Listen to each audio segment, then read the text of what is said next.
मैं स्वागत करता हूं आप सभी का, और मैं स्वागत करता हूं पूर्व मंत्री बालकृष्ण पाटीदार साहब का। मैं स्वागत करता हूं कैलाश अग्रवाल जी का, जो चैम्बर ऑफ कॉमर्स के स्टेट वाइस प्रेसिडेंट हैं। और मैं स्वागत करता हूं रणमीत सिंह चावला जी का, जो कपास के एक बड़े कारोबारी है और खरगोन के भविष्य, मध्य प्रदेश के भविष्य की बात कर रहे हैं। और कपास यदि पूरे देश में कहीं पहचान है तो वो मध्य प्रदेश की है, और मध्य प्रदेश में कहीं कपास पहचान है तो वो खरगोन की है। खरगोन से कपास देश विदेशों में सप्लाई होता है। जो विदेश के लोग कपड़े पहनते हैं उसमें योगदान खरगोन का है। तो मध्य प्रदेश का ही भविष्य नहीं है, देश और दुनिया का भविष्य मुझे लगता है खरगोन, क्योंकि यहाँ पर मिर्च भी है, मसाले भी हैं, खेती बाड़ी से संपन्न इलाका है, निमाड़ का हृदय कहा जाता है इसको, और विकास की अपार संभावनाएं खरगोन में बसी हुई हैं। मैं सबसे पहले पाटीदार साहब से अनुरोध करूंगा कि बताएं कि खरगोन आखिर कैसे आगे बढ़ सकता है, इसमें और कौन सी संभावना है। यहाँ के लोग, यहाँ के कारोबारी, यहाँ के किसान तो इसको आगे बढ़ाने में अपना योगदान दे ही रहे हैं, लेकिन एक जनप्रतिनिधि होने के नाते, एक राजनीतिज्ञ होने के नाते किस तरह की रणनीतियाँ खरगोन के लिए बनाई गई हैं या बनाई जाने वाली हैं, जिससे खरगोन का विकास और ज़्यादा हो सकता है और खरगोन मध्य प्रदेश नहीं देश का भी भविष्य हो सकता है। ये कृषि प्रधान जिला है, यहाँ पर और कोई दूसरा माइनिंग या और दूसरी कोई संभावना नहीं है। लेकिन अभी तक ये जिला सूखा था, वर्षा पर निर्भर था, और हर चौथे वर्ष यहाँ सूखा पड़ता था, उसके कारण कृषि उत्पादन प्रभावित होता था। तो कृषि उत्पादन के साथ साथ यहाँ के उद्योग, व्यापार, व्यवसाय सब प्रभावित हुए। लेकिन पिछले 21वीं सदी में, और खास करके जब से मध्य प्रदेश में भारतीय जनता पार्टी की शिवराज जी के नेतृत्व में सरकार बनी, तब से लेकर के यहाँ पर जो काम है, बुनियादी काम, जैसे सबसे पहले सिंचाई, और सिंचाई का जाल पूरे निमाड़ जिले में, खरगोन जिला तो सब निमाड़ी नाम से जाना जाता है, उसमें पीछे इसलिए खरगोन जिले में 5000 करोड़ रुपए की सिंचाई योजना यहाँ पर स्वीकृत होकर उन पर काम चल रहा है, और बहुत सारी योजनाएं चालू हो गई। उसके कारण कृषि उत्पादन खूब बढ़ रहा है। वो कृषि उत्पादन बढ़ेगा और बढ़ेगा ही, क्योंकि जैसे जैसे और सिंचाई सुविधाओं का विस्तार होगा तो उत्पादन बढ़ेगा। तो कृषि उत्पादन बढ़ेगा तो इसके मार्केटिंग के लिए हम सोचते हैं कि एक और बहुत बड़ी कृषि उपज मंडी यहाँ बनाई जाए, क्योंकि यहाँ पर सभी प्रकार की फसलें, सभी प्रकार के फल, औषधीय फसलें, यहाँ तक जैसे आपने किया कि यहाँ पर कपास, यहाँ मिर्च, यहाँ पर धौली मूसली भी होती है। तो धौली मूसली सीधे विदेशों में जाती है। उस प्रकार से हल्दी, जीरा, फल सभी प्रकार। अब ये सबसे बड़ी निमाड़ की विशेषता है, यहाँ पर ठंडी प्रकृति की फसलें भी होती है और गर्म प्रकृति की फसलें भी होती है। मतलब यहाँ गेहूं चना भी होता है और कपास मिर्च भी होता है, क्योंकि ये मध्य है देश के। तो इसके कारण यहाँ पर अपार संभावनाएं उत्पादन की। खरगोन में और अच्छा दिखे इसके लिए हमने सड़कें चौड़ी की, उसमें डिवाइडर बनाया, सेंट्रल लाइट, ये चौड़ी सड़कें करके। अभी ये कुंदा पे तीन पुल बने, वह भी बने, 2 बड़े बने, एक छोटा बना है, तीनों ये अभी बने शिवराज जी की सरकार आने के बाद। फिर कुंदा को अभी हम उसको, जैसे यूरोप में है कि यूरोप में जितने टूरिस्ट पॉइंट है वो नदियों को ही बना रखे, तो हम ऐसे ही कुंदा को भी बनाने का चल रहा है, उसको बना रहे हैं कि कुंदा के दोनों किनारे अच्छे सड़कें बन के और दूसरे और साज सज्जा हो जाएगी, प्लांटेशन हो जाएगा, तो ये पर्यटन केंद्र भी बनेगा। वो ये सब इस प्रकार से खरगोन शहर के लिए भी सुंदर भी बने। दूसरा, एक खरगोन लिफ्ट इरिगेशन सिस्टम में खरगोन विधानसभा में 2 तालाब बने। एक पिपरी तालाब है, वो लगभग 350 एकड़ का है, और ऐसे एक तालाब पिपलई का है, वो भी लगभग 300 एकड़ के आसपास है। वो पूरे भरे हुए हैं पानी से। वो भी एक पर्यटन से सिंचाई भी हो रही है, और पर्यटन की दृष्टि से भी वहाँ पर और विकास करेंगे तो वो भी अच्छे पर्यटन के केंद्र बनेंगे। संभावनाएं बहुत सारी हैं इसमें। और देखिए हमारा कितना सौभाग्य है, और मध्य प्रदेश के भविष्य खरगोन से की बात कर रहे हैं। हमारे साथ में एक कुशल राजनीतिज्ञ हैं, chamber of federation chamber of commerce and industries के प्रतिनिधि हमारे साथ में मौजूद हैं, युवा कारोबारी हमारे साथ में मौजूद हैं जो एक्सपोर्ट कर रहे हैं यहाँ के कॉटन को। तो ये वो पैनल है जो बताता है कि एक साथ मिलकर हमें बहुत विकास की संभावनाओं को और आगे निकाल कर लाना है। और जैसा पाटीदार साहब बता रहे हैं कि कृषि आधारित यह ज़िला है, यह इलाका है, यहाँ पर अगर कृषि को बढ़ावा मिलता है तो इसके साथ में बहुत सारी दूसरी संभावनाएं भी और बढ़ जाती हैं, दूसरे कारोबार बढ़ते हैं, फिर सौंदर्यीकरण भी होता है, फिर पर्यटन भी यहाँ पर आने की संभावनाएं बनती हैं। कैलाश अग्रवाल साहब के पास में मैं आऊँगा और मैं कैलाश अग्रवाल साहब से ये जानना चाहूँगा कि क्या राजनीतिज्ञों ने जो सोचा था वो ठीक सोचा था, इसकी वेल प्लानिंग हो रही है, कुछ और संभावनाएं बाकी हैं? आप क्या सलाह देंगे यहाँ के लोगों को, यहाँ के जनप्रतिनिधियों को, यहाँ के कारोबारियों को कि किस तरह से और आगे बढ़ाया जा सकता है? देखिए, खरगोन आज़ादी के बाद से ही एक महत्वपूर्ण जिला रहा है और इसमें संभावनाएं शुरू से बहुत रही है। जैसे कि अभी आपने सुना होगा कि जम्मू कश्मीर में लिथियम निकला, वो बहुत पहले निकल गया था लेकिन किसी को पता नहीं और उस पर काम हुआ नहीं। उसी प्रकार से खरगोन जिले के ऊपर, चूंकि यह मध्य प्रदेश का पश्चिमी किनारा है और भोपाल हमारी राजधानी बहुत दूर है, 400 किलोमीटर दूर है, वहां से हमारे पास में अधिकारी पहले तो सालों आते ही नहीं थे, अब भी आने में उनको बहुत समय लगता है। यह हमारा सौभाग्य रहा कि पिछले कुछ वर्ष में 2 कृषि मंत्री हमको मिले, लेकिन दोनों का कार्यकाल बहुत कम रहा।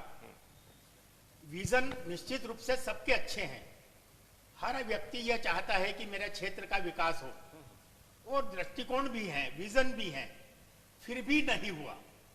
आप कम मानते हैं जी हाँ, भी दिखाई दे रहा है? क्योंकि अगर हम प्रयास करते तो हम गडकरी जी से मिलते कि नर्मदा एक्सप्रेस वे को तुरंत किया जाए, 6 लेन का अंकलेश्वर से जबलपुर का बनता जो निमाड़ में से होते हुए जाता। हम कोशिश करते तो खंडवा से बड़ौदा का जो एक्सप्रेस वे है वो हम जल्दी बनवाते। अगर हम कोशिश करते तो खंडवा से दाहोद की जो रेलवे लाइन है उसकी स्वीकृति हमको मिल जाती, लेकिन हमारा समग्र प्रयास नहीं रहा।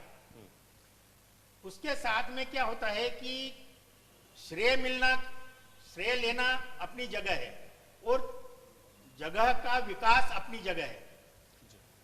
कॉलेज जहां भी जनसंख्या होगी कॉलेज आ सकता है, आया जा सकता है, लेकिन हमारे यहाँ निमाड़ में इतनी स्किल है कि आप यदि ITI में जाके देखें तो उनके बनाए हुए जो प्रोडक्ट हैं वो ऐसा लगता है कि इंटरनेशनल ग्रेड के हैं। तो वो बच्चे भी हमारे यहाँ के हैं। कॉलेज में पढ़ने वाले बच्चों ने कहाँ अचीवमेंट किया है, स्पोर्ट्स वाले बच्चों ने कितना अचीवमेंट किया है, जबकि उतने साधन नहीं है। आप आज हम जिस कार्यक्रम में यहाँ कॉलेज में कर रहे हैं, ये कॉलेज कितना छोटा है। ये कॉलेज जब मैं पढ़ता था तब ये यहाँ पर 1600 बच्चे थे, आज यहाँ पर 7000 बच्चे हैं। 1600 और 7000 में और सारा साधन उतना ही है। तो इसका आवश्यकता ये था कि इसको 50 एकड़ के अंदर इसको शिफ्ट होना था, हॉस्टल्स होना थे, हॉस्टल्स नहीं है। मतलब बहुत सारी चीजें हैं जो संभावनाओं की तरफ हमको ध्यान देना चाहिए। इसके साथ में रोड, रेल, बिजली हमारे पास है, लेकिन बिजली के रेट क्या हैं? महाराष्ट्र में रेट जो है वो 3-4 रुपए के हैं, राजस्थान में 3-4 रुपए के हैं और गुजरात में 3-4 रुपए के हैं और हमारे यहाँ 12 रुपए के हैं। उद्योग इसीलिए हमारे यहाँ आते नहीं है, जबकि संभावनाएं हमारे जिले में बहुत है। ये ना निश्चित रूप से जो पाटीदार जी ने ये कहा है कि हमने बेस बना दिया है, तो बेस जरूर बन गया, लेकिन इसके ऊपर जो फसल होना है, यानी जो उद्योग आना है, प्रोसेसिंग होना है, उसका वैल्यू एडिशन होना है, उसके लिए जो आवश्यक पॉलिसीज हैं वो हमारे प्रदेश में नहीं बनती हैं। मैं प्रदेश स्तर से भी अगर ये बात कहूं तो मध्य प्रदेश का MSME का बजट 250 करोड़ रुपए का है, जबकि एग्रीकल्चर का बजट 62,000 करोड़ रुपए का है। 62,000 करोड़ रुपए लगाकर कितना उत्पादन हम करेंगे, उसको प्रोसेस करने में 250 करोड़ रुपए।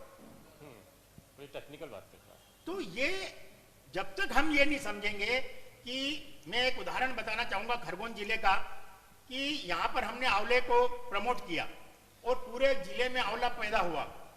मैं उस समिति में था, मैंने उनसे कहा कि जब तक आप इंडस्ट्री इसको शुरू करें और इधर से आंवला आएगा और इधर इंडस्ट्री भी आ जाएगी तो हम इसको सर्वाइव कर पाएंगे। उस समय के तत्कालीन समिति ने कहा कि नहीं इंडस्ट्री को कोई ध्यान नहीं देना हमको, और आखिर में आंवला आ गया और आखिर में यह हुआ कि 1.5 रुपए किलो में आंवला मांगा। अब 1.5 रुपए में तो उसको 7 साल से तो उसने सेवा करी, तब आंवला आया और 1.5 रुपए किलो में बेचेगा, 7 साल के उसकी पूरी फसल गई और आखिर में पूरा झाड़ उनको काटना पड़े। वैसा कि वैसा हमारे यहाँ केले के साथ हुआ, वैसा कि वैसा हमारे साथ अनार के साथ हुआ। प्रोसेस यूनिट ही नहीं है, तो प्रोसेस यूनिट के ऊपर ध्यान इसलिए नहीं देना कि उद्योगपति है, और उद्योगपति को हमारे यहाँ पर नेगेटिव साइड से गिना जाता है। जापान, थाईलैंड, चीन में उद्योगपति को पॉजिटिव गिना जाता है। और यह फर्क है कि हम किसी भी चीज के प्रोसेस में, अगर बैलगाड़ी है तो एक बैल पूरी बैलगाड़ी को नहीं खींच सकता। बगैर इंडस्ट्री के आप कितना उत्पादन कर रहे हो। आज तारीख में कृषि कर्मण का हम पुरस्कार लेते हैं मध्य प्रदेश, लेकिन हमारे यहाँ पूरे मध्य प्रदेश में दूध का उत्पादन सबसे ज्यादा है। हमारे यहाँ पाउडर के यूनिट नहीं है। हमारे यहाँ पे दूध को अन्य राज्यों में, महाराष्ट्र में कम है, वहां पर हमारे पास भेजने की व्यवस्था नहीं है। हमको चिल्ड ट्रांसपोर्टेशन करना चाहिए, टैंकर करना चाहिए, बहुत सारी साधन व्यवस्थाएं कर सकते हैं। मतलब इस प्रकार से मतलब विकास की जो खरगोन जो है, यह इतनी ज्यादा संभावना है कि यदि सारी रेल और सारी सड़कें यदि हो जाएं तो इंडस्ट्रियलिस्ट को सबसे पहले प्राथमिकता इंदौर से ज्यादा खरगोन में मिलेगी। खरगोन को देगा वो, क्योंकि यहाँ का वातावरण, यहाँ पर लेबर भी है, पानी भी है, बिजली भी है, जमीन भी है, हर सुविधा उपलब्ध है, लेकिन वो वातावरण और वो ट्रांसपोर्टेशन नहीं। आपकी सलाह सुनकर मेरे ख्याल से अब सरकार दौड़ी दौड़ी आएगी, आपका कई अधिकारी आपके पास में आने वाले हैं। अब हमारे आपकी बातें, आपकी सलाहें, तो लगता है कि खरगोन में जितना हो रहा है उससे और भी ज़्यादा संभावना है, अभी बहुत संभावना है। और अब इन सब चीज़ों के बीच में रणमीत सिंह चावला हमारे साथ में मौजूद हैं, जो यंग एंटरप्रेन्योर हैं, कॉटन को एक्सपोर्ट कर रहे हैं। यानी जितनी भी संभावनाएं अभी तक थी और जो आगे है, उसमें एक कारोबारी तो ऐसे निकल कर आए हैं जो रणमीत सिंह जैसे हैं। मेरे ख्याल से ऐसे यंग एंटरप्रेन्योर को देखकर आपको तालियां बजानी चाहिए। रणमीत जी, आपको देख के बहुत सारे लोग उत्साहित हो गए कि हमें भी ऐसा ही बनना है, आपके जैसा बनना है। मुख्यमंत्री शिवराज सिंह चौहान जी बोलते रहते हैं कि हर मेरा बेटा बेटी अंबानी बने, मैं ये चाहता हूँ, और आपको देखकर शायद इनमें हिम्मत आएगी। तो ये क्या आपको यहाँ के कारोबार करने में क्या कहीं कोई दिक्कत आई है, या आपको लगा है कि यहाँ पर संभावनाएं भरपूर है, जो जितनी भी है उसमें भी बड़े कारोबारी बना जा सकता है, बड़े उद्यमी बना जा सकता है? बिल्कुल, इसमें अपॉर्चुनिटीज़ काफ़ी ज़्यादा है। जैसे पाटीदार जी ने कहा, अग्रवाल जी ने कहा है, अपना खरगोन एक बेस तैयार हो चुका है। बट जैसे गवर्नमेंट कुछ, जैसे अग्रवाल जी ने कहा कि टेक्सटाइल में, एक टेक्सटाइल का एग्जांपल दूं मैं। आज जैसे आप देखिए भोपाल में टेक्सटाइल मिल्स काफ़ी है, बट वहाँ पे आसपास के एरिया में कपास कम है।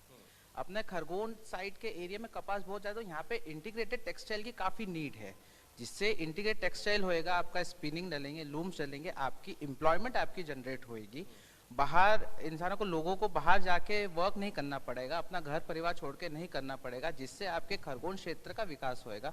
लोगों की एक लिविंग लाइफस्टाइल आपकी बढ़ेगी। उसमें मैं एक मानता हूँ कि इसमें सबसे बड़ा एक मेरे मान से एक मेडिकल फर्टिनिटी का काफ़ी होना एक ज़रूरी है। जैसे मेडिकल कॉलेज ऑलरेडी अप्रूव हो गया है, बट ये चीज़ अगर पहले आ जाती तो आज जितने डॉक्टर्स या जितने नर्स बाहर जाके काम कर रहे हैं या जो दूसरों को सेवाएं दे रहे, तो अपने क्षेत्र में रह के, अपने परिवार, अपने लोगों के बीच रह के वो सेवाएं दे सकते हैं, तो जिससे इनका खरगोन का एक विकास अपना हो सकता है। उसमें अपॉर्चुनिटीज काफ़ी ज़्यादा है।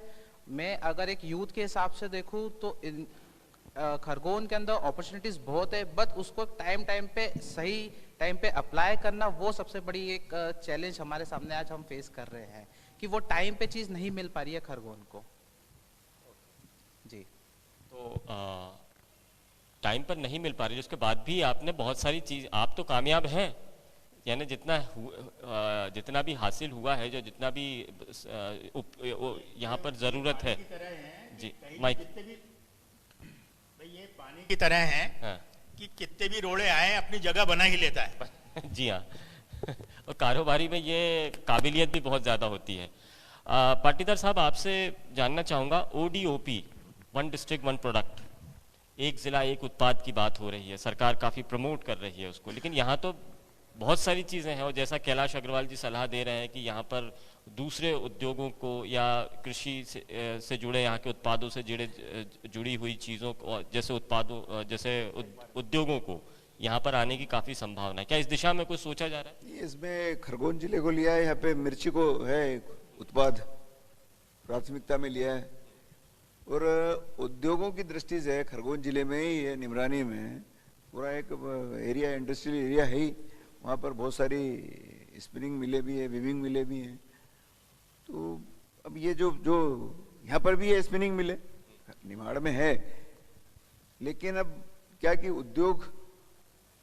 औद्योगिक लोग जो है वो यहाँ पर क्या, अभी जैसे सेंचुरी का था तो उसने उसको बंद कर दिया, वो भी तो ऐसे कुछ समस्याएं आती है उद्योगों को लेकर के, लेकिन शासन की ओर से औद्योगिक क्षेत्र बना करके रखा है, और सारी सुविधाएं जो उद्योगपतियों को जो देना चाहिए वो सरकार दे रही है। अब इसलिए देखते हैं कि अब जैसे कैलाश भाई भी कह रहे थे कि यहाँ पर उसको दोयम दर्जे का देखते हैं उद्योगों को, ऐसा नहीं है उद्योगपतियों को। देखिए अभी हमारे मुख्यमंत्री, प्रधानमंत्री, वे इंदौर में भी अब आपने देखा कि वो पूरे इंटरनेशनल सब पूरे दुनिया के व्यापारियों को यहाँ बुला करके और उनसे मीट करा रहे हैं, उनसे पूछ रहे हैं भाई क्या चाहिए आपको सुविधा, प्रधानमंत्री उसमें आ रहे हैं। तो सरकार तो इसके लिए बहुत, और फिर दूसरा है, देखिए अब सरकार की जो एक से बाद एक, पहले प्राथमिकता क्या थी हमारे लिए, अभी 15 साल पहले तो सड़क, बिजली, पानी यही समस्या थी।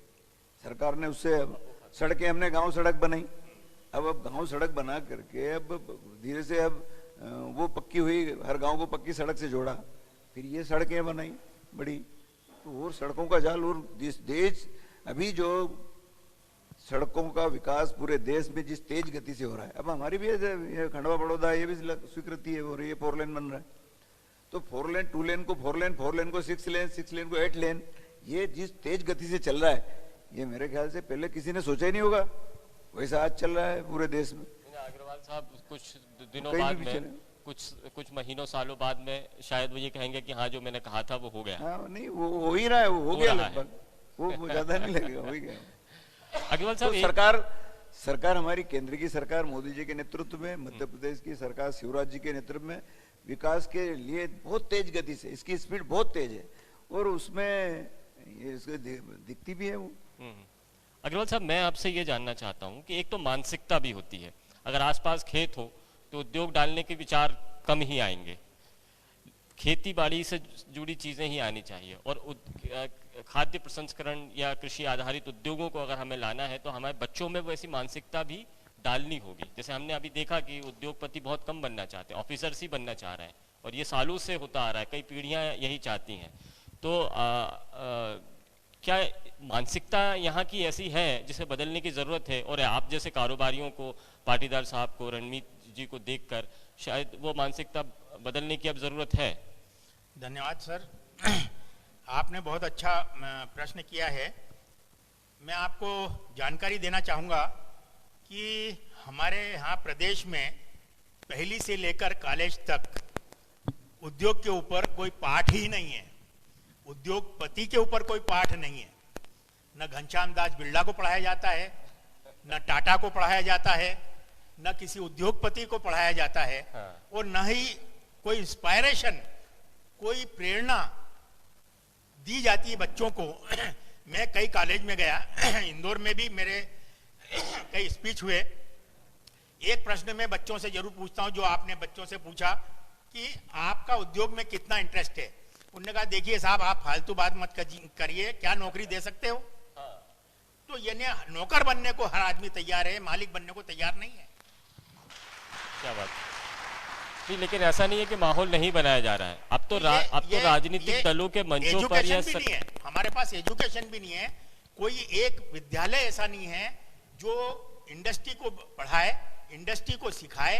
इंडस्ट्री में क्या सिखाना है, इंडस्ट्री सिर्फ मशीनरी नहीं है, मशीनरी तो कोई भी खरीद लेगा। इंडस्ट्री को नियमित रन करना, उसके अप डाउन को सहन करना। जैसे अगर बिजली है तो उसके वोल्टेज कम ज्यादा होंगे, तो वो कम ज्यादा के अंदर फ्यूज भी हो गया, बल्ब कुछ और काम भी हो गया, स्पार्क भी हो गया, और उसके बाद भी आपको उसको चलाना है। वैसे कि वैसे इंडस्ट्री जो है उसको हर तरह से उसको झेलते आना चाहिए, अप डाउन सहन करते आना चाहिए। ये ट्रेनिंग होना चाहिए, ये एजुकेशन होना चाहिए। और ये बात मैंने मुख्यमंत्री जी के सामने भी एक बात अवसर मिल गया था तो मैंने रखी थी। पाटीदार साहब, आपने इतनी सारी बातें सुनी हैं, शिक्षा नीति में बहुत सारी चीज़ें हैं, सरकार भी बहुत सोच रही है, और अब तो मंच राजनीतिक दलों के मंचों से सरकार के, या अब तो ऑफिसर्स भी ये कहने लगे हैं कि टाटा अंबानी बनो बच्चों। उसके बाद भी कमी है। अभी जैसा कि अग्रवाल साहब ने कहा है कि टाटा, बिरला, ये तो सिलेबस में ही नहीं है, इनकी जीवनियाँ क्यों नहीं पढ़ाई जाती है? अगर दूसरी पढ़ाई जाती है तो शायद ये एक नई सोच लाने की भी ज़रूरत है। निश्चित रूप से देश की जो जनता सोच रही है, सरकार उससे आगे की सोच रही है। सरकार की जो सोच है और जो करने का जो उनका जज्बा है वो बहुत आगे है, और इसलिए ये जो हम सोच रहे हैं वैसा ही होगा, और बहुत ज़्यादा नहीं, बहुत जल्दी होगा। बहुत जल्दी होगा। और बहुत बहुत शुक्रिया आप सभी का। और मैं यहाँ पर आप सभी को ये ज़रूर बता दूं कि अगर आप एंटरप्रेन्योर बनना चाहते हैं, उद्योगपति बनना चाहते हैं, या कोई नया कुछ सोचना चाहते हैं, तो सबसे सफलता का इस एक ही मंत्र है जो हमारे विद्वान पूर्वज काफ़ी वक्त से कहते आ रहे हैं कि जहाँ चाह वहाँ राह। अगर आप भूख आप में होगी तो आपको भोजन ज़रूर मिलेगा, आप और उसको हासिल कर लेंगे। बहुत बहुत धन्यवाद इस चर्चा को सार्थक बनाने के लिए, नई नई बातें बताने के लिए। बहुत शुक्रिया।